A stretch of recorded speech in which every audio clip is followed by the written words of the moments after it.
Hey everybody, this is Devin White, linebacker for the Tampa Bay Buccaneers. You're listening to the LCC Network. Go Bucks!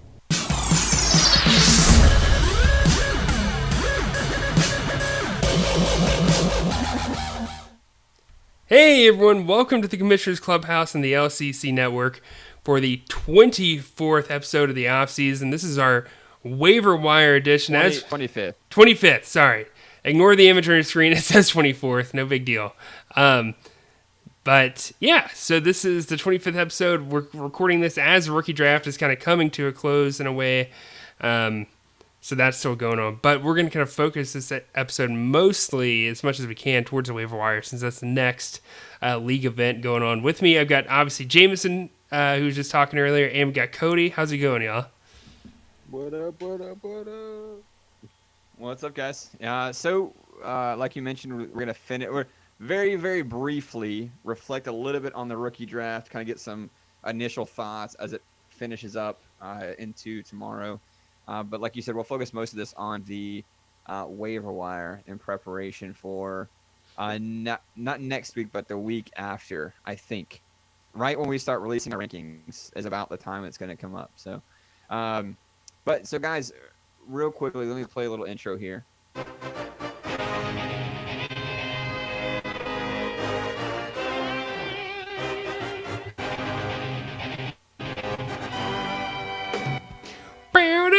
Oh, my bad. I thought I was going to keep going. What were your thoughts on the rookie draft? At least what we've seen so far. I mean, any crazy picks? Anything that surprised you? Anything that I mean, my kind of take so far is it's been pretty normal. I didn't really see anything outrageous. It's pretty much been what I've expected. But I mean, what do you guys think? It's been, Expected. yeah, kind of everything I expected. No, it's been very conservative, way more conservative than years past. And I think that's because of the new rookie draft rules, honestly. Yeah, definitely expected. There's a couple of unexpected things and things that probably shouldn't play out the way they do. But I mean, I think we expected maybe some of those things to play out the way they have. You mean it just as far as like what players got picked and where? Yeah, and like where the overvalue of players were. I think. What did you guys think about? Because I saw Mufali mention that Jeremy Chin was going to be a steal at whatever point he was picked, which I think was the late sixth. I think it was like the last pick of the sixth round. What do you guys think about Jeremy Chin's value at that spot? Because that's a starter spot. If you're drafting, if you're drafting the first 7 players are going to be theoretically, your starters.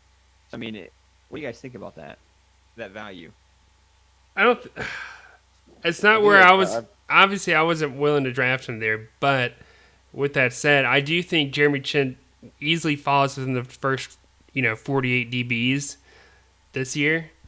So it makes sense. Like, obviously, that's within the first 8 rounds, you're drafting nothing but starters, theoretically speaking. So Jeremy Chin is getting drafted as a starter. That makes sense to me. But again, like the 6th round was a little too pricey for what I was willing to pay. Yeah, I mean, definitely not saying he won't be, top 48, but I mean, Or sorry, I don't 48, 24. I think he'll finish in the top 24. Sorry about that. I see. think he will finish in the top 24 as a starter, but I think it'll be on the back end. I mean, I don't know. I don't relatively. I think DBs are very hard to predict. They Uh, are. Maybe there's a couple of safeties out there that are pretty regular up top, but other than that, like it's just hard, and so I tend to just like feel my way through safety throughout the season, or well, through DB throughout the season. So I don't think that's a move for me to put like a such a valued pick on that position alone. But Chin, I do think he has the capability to throw together like a Derwin James, Jamal Adams, type seasons like as rookies. Hmm. Um, so I can't hate on anybody for trying that move, but it's not a move I would do.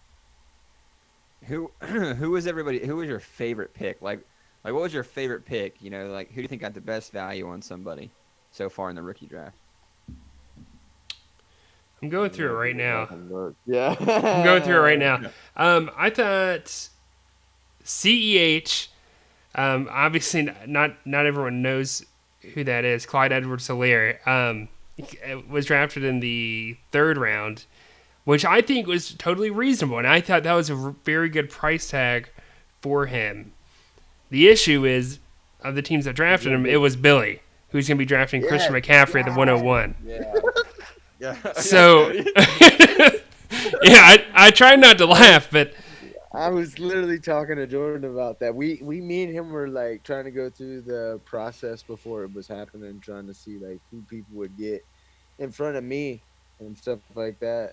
And like we were just like, no way he gets a running back. He probably just like bluffing. He's probably gonna pass, and then like he's basically the one that set the dominoes in play. It's funny. yeah. I thought he was So to worth a your third round point, pick, but it's just now he's going to have two running backs in the first three rounds, but he still has plenty of other roster spots to fill with starters. So that's worrisome to me if I'm in Billy's shoes. yeah.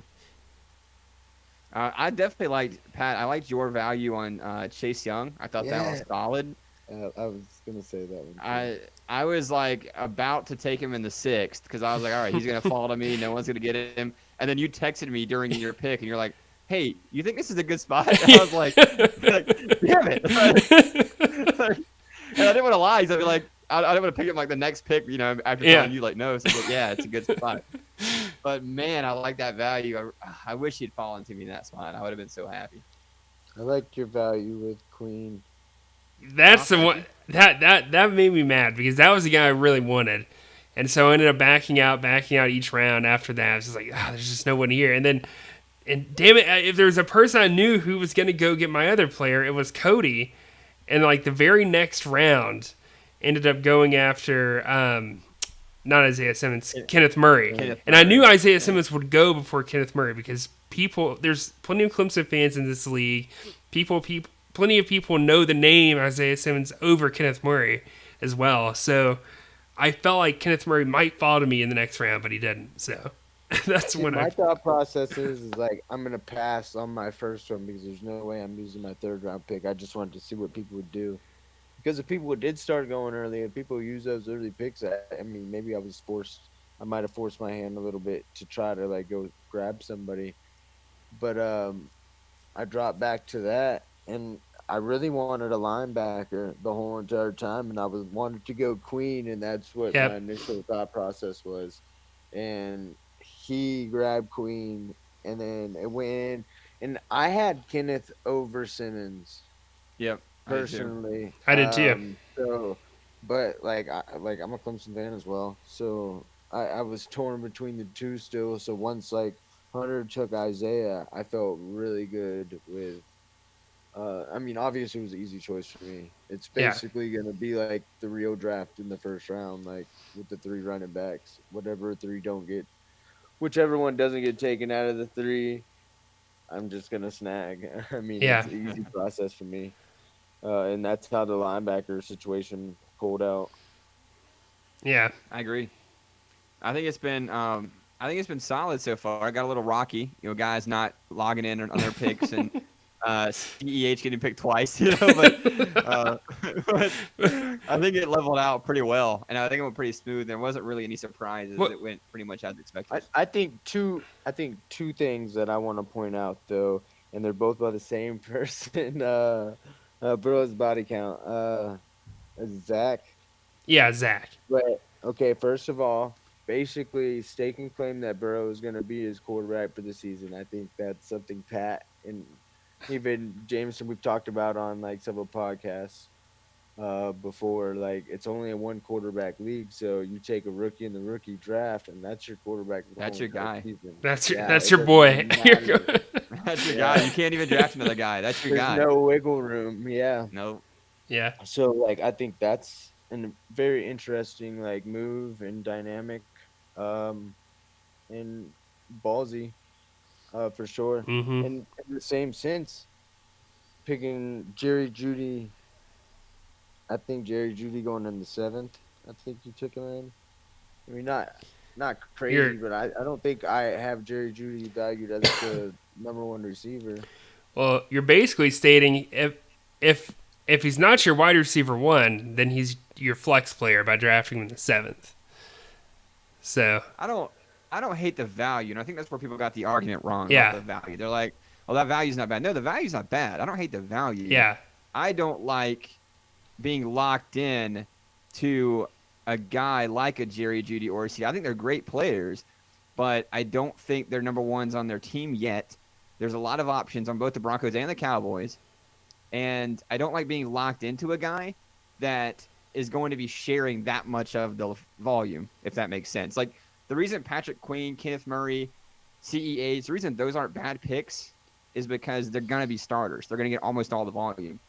But when you get later, and it's not just receivers, but when you get later in the draft, I mean, you're locking a guy on your team that you don't really know. You might get yeah, 700 yards and 3 touchdowns from those guys this year. You know what I mean? And you can't do anything to get rid of them unless you trade them. So it's not really the value itself is bad because they're backups at that point. But it's just that, like on the waiver wire, there's guys here that I would pick almost all of these guys over those rookie wide receivers. So, I think it's just, it was just about the argument being about the wrong thing, I guess, yeah.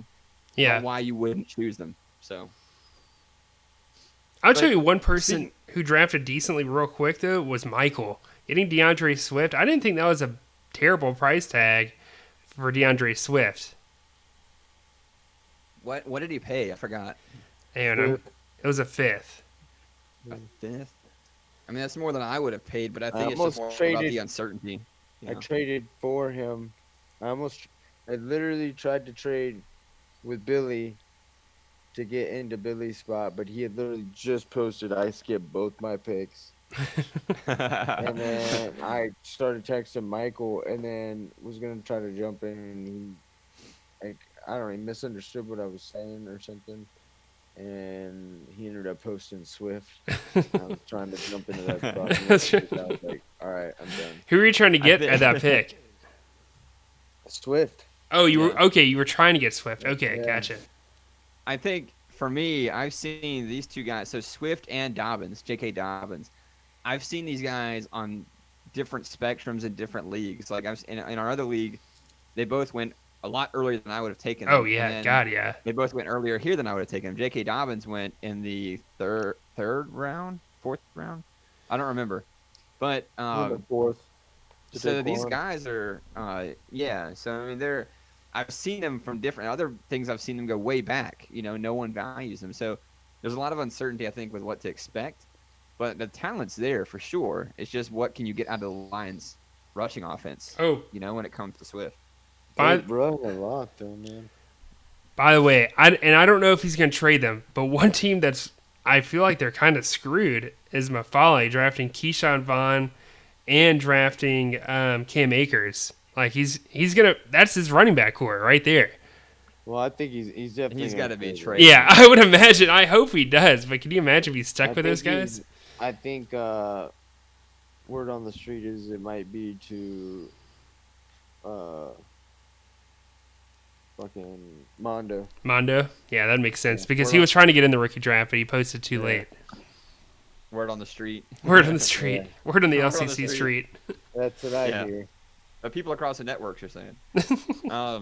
No, but yeah, I mean, overall, it wasn't too shocking, too surprising.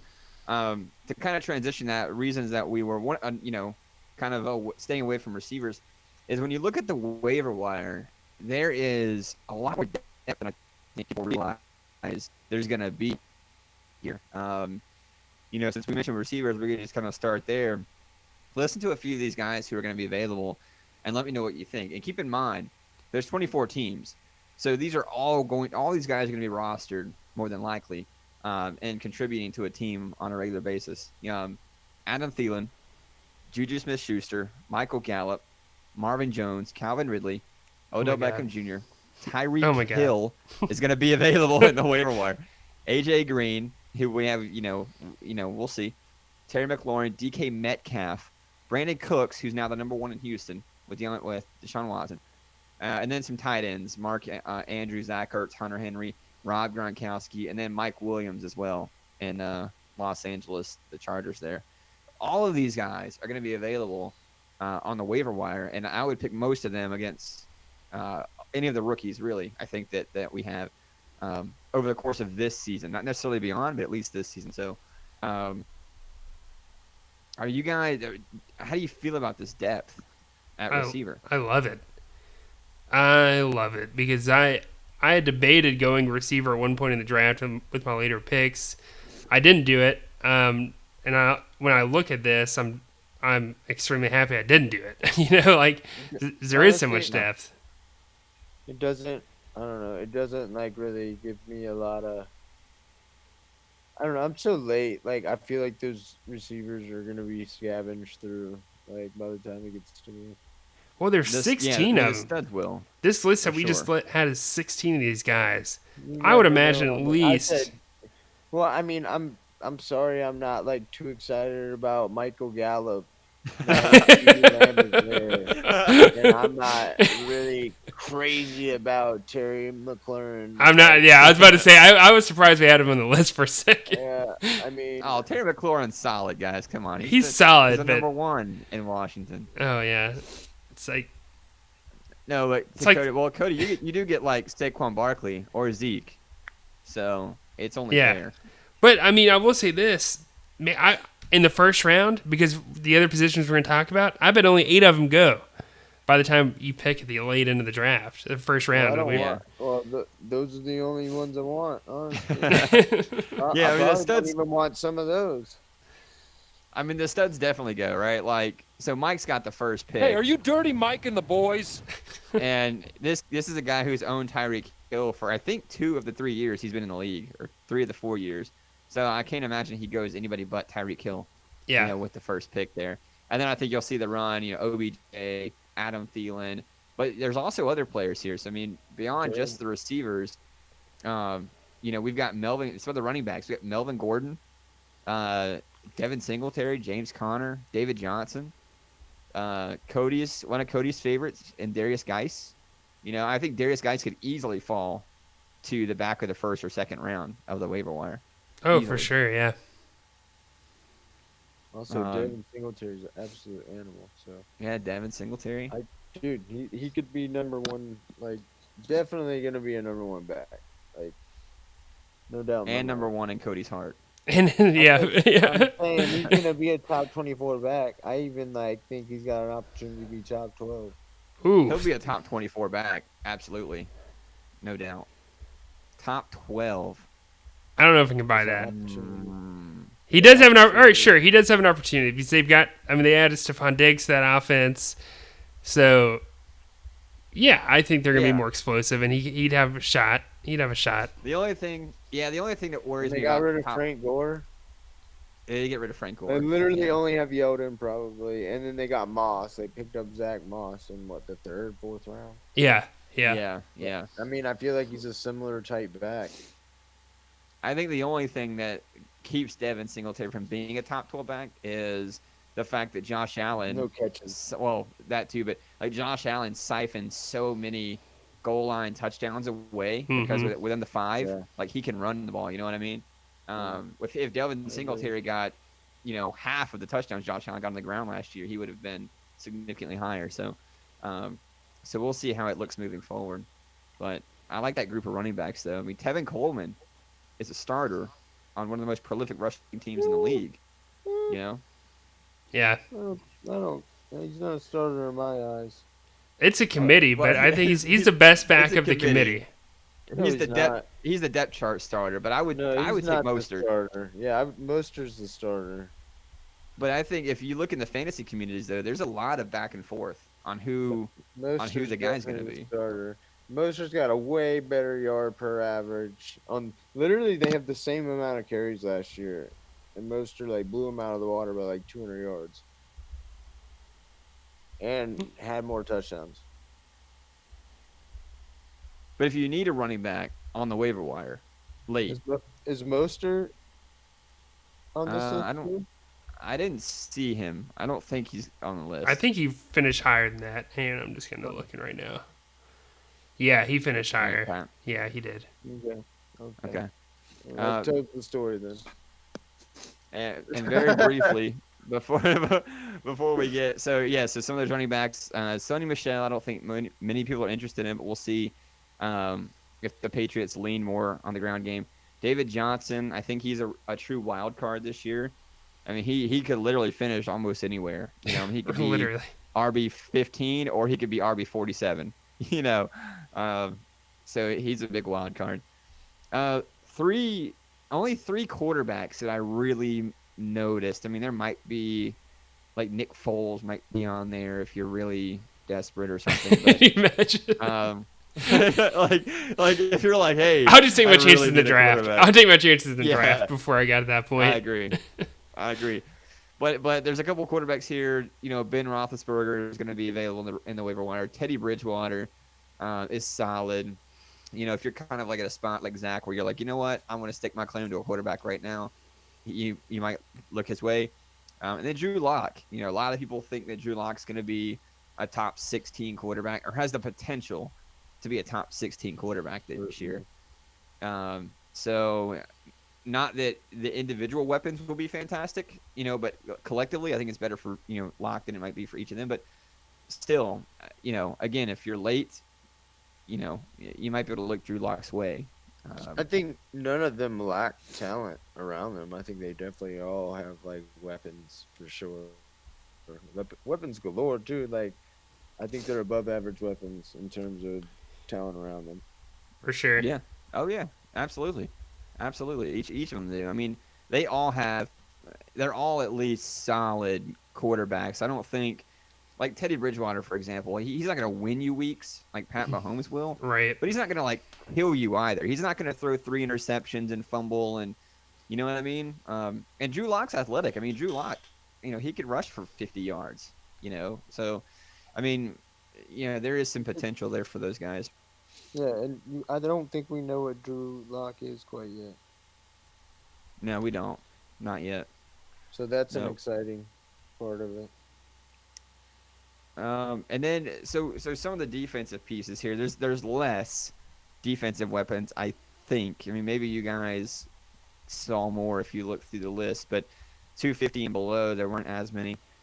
Some of the defensive linemen, Josh Allen in Jacksonville is right there. I would be completely fine with having him as one of my two guys, my two defensive linemen. I think most people would, right? Mm-hmm. So he's definitely a guy that should be picked up. Frank Clark, Chris Jones, Von Miller, Jason Pierre-Paul was solid when he was playing. Two absolute potential studs here, Myles Garrett and J.J. Watt, are going to be available in the waiver wire. Jadeveon Clowney, if he finds a team, is going to be available. And then a high upside player in Brian Burns is also going to be available on the waiver wire. That's right. What are your thoughts on the defensive line group there? Besides receiver, this might be where the most depth is in the waiver wire, in my opinion. There's a ton of depth here. Like guys that guaranteed will be a top 12 defensive lineman. J.J. Watt, Myles Garrett, I think 100%. The other guys, you could try to argue, but I don't think they're set in stone as much as Myles Garrett and J.J. Watt are. Yeah. Myles Garrett absolutely is, as long as he doesn't club somebody with a helmet. Yeah, exactly. He's absolutely a locked-in number 12. J.J. Watt, barring injury, should be fine. And I like some of these other guys like Jason, like JPP and Josh Allen a lot. So, yeah, you're right. I think there's a lot of depth here. Any thoughts, Cody? No, I agree. I think, you know, JJ has that injured risk, and that's what's so scary about him. Mm-hmm. But, I mean, it's Yeah. waiver wire, so. Yeah. Yeah. No, Miles Garrett's the most for sure guy on that list. Yeah, But there's absolutely. a lot of potential guys like Josh Allen. What is he? And the same thing with Yeah. Brian Burns. Both of those are nice. A lot of potential, both those And then, guys. Yeah, yeah, yep. agreed. And then we've got two much smaller groups here. I mean, maybe you guys can find some more players I didn't notice, but the linebacking group and the DBs are pretty small. But the DBs, they got some pretty heavy hitters in that group. So I only listed 4, but man, are these 4 fantasy studs when they've been playing? John Johnson, Keanu Neal, if he can come back healthy, Derwin James, if he's had 2, he's in both. In the previous 2 seasons, he's gone out in the first game, hasn't he? Yeah. In week 1. I can attest. I had him both years. Twice. LCC. Yeah. Yeah, I remember you were saying that you're like, oh man, Keanu Neal, he's like an 18th round pick for me. I'm gonna keep. It's gonna be such a stud. Yeah. And then he got hurt in week 1 again, and missed the whole season. Luckily, I had depth there, so I didn't hurt as bad. But if he would have played, dude, I mean, good God, he would have been a stud. That's just it, though. If he would have played. Yeah. But still, like Cody said, it's waiver wire. So, I mean, take a shot on a guy like Keanu Neal, you know. Derwin James is going to be there. And then Jonathan Abram, who everyone felt pretty good was going to be, a top DB1 or DB2, got injured last season. And he's going to be on the waiver wire as well. So, not a big group, but a very strong group. Each one of those guys could be a starter on your team. For sure. No doubts. And the final group here, the linebackers, it's not super strong. Leighton Vander Esch, Cody said he's not putting all his eggs in the Leighton basket in multiple Can't blame leagues. him. I can't blame. Yeah, I agree. Quan Alexander, he's got some very similar Leighton Vander Esch injury issues, even though he is a little bit older than Vander Esch. Miles Jack, not a stud, but 48 linebackers off the board plus more. He'll be on a roster. Danny Trevathan, kind of the same deal. And then C.J. Mosley, who had the groin issue last year, but has been a top 5 linebacker basically his entire career. So he'll be a prize on the waiver wire, no doubt. How many of these guys, and this is just me, I'm thinking out of those 5, probably there's a good chance 4 of the 5 are there in the second round. What are your thoughts on that? Yeah. I think Miles Jack and Trevathan are probably there in the second round, no doubt. Vander Esch is probably there in the second round. And I don't think Quan lasts that long, even though... See, I think CJ would go before Quan. Oh, yeah. Oh, no. Yeah. CJ is not going to go to the second round. No, and no way. That was my thought, was that CJ is the one I think is definitely going. Quan is the one I'm iffy on. I think it depends on how depleted the pool looks by the 18th pick or so. That's like if it's depleted like we think it might be, then there is a chance that Quan goes there. I think he'd be worth looking at. But yeah, Mosley's a top 10 guy. I think Mosley's probably a top 10 pick on the waiver wire. Quan is going to go in the first round, I think later. But you're right, the other 3 are second round picks. Right. If they get picked. Yeah. Yeah, they will be. Leighton will be. Yeah. Just based on, dude, I've been reading good things on Leighton Vander Esch. I read that he's pretty much ready. That's good. I hope he is, yeah. Because he has a ton of talented potential. linebacker. Yeah, I definitely fucking looked it up before I drafted him in that other league. I was reading a bunch of different articles and stuff, and everything is positive. I really think, honestly, take away the injuries and everything in fantasy football, I think Leighton Vander Esch, by the end of his career, could go way further than Telvin Smith ever will. If he stays healthy, he absolutely will. Yeah. Where did Telvin Smith come from? Not Telvin Smith. Jesus Christ. I did the same thing. Jameis and I were talking about the same thing over the weekend, and I brought up Telvin Smith. I don't know why Telvin Smith is still in my head. I guess because I liked him a lot in Jacksonville when he was in the league. But I meant Jalen Smith. Sorry. Jalen Smith is what I was talking about. Yeah, Jalen's just consistently gotten better, man. I just have nothing bad to say. Even if he doesn't deliver top, 3, if he delivers top 10, dude, he's still probably gonna be considered a top 5 just because he's just a very consistent player. Like, Mm-hmm. and I don't know. I just like I had him last year for the first year for a full season, and like he just consistently just puts in work and just different ways, man. And then he has his games where he goes off, but it's just a consistent grind each week, and it's nice though. Those are the players you like. Yeah. So, any players? I mean, we've pretty much went through the list here. We'll kind of wind down. Pat, can you see how much time we're at? We are at 30 minutes and 25 seconds. Okay, so we'll kind of wind down here. Got another minute or two. Anyone else on this list you guys want to talk about? We didn't talk about DK Metcalf much, but I love DK this year. I think For sure.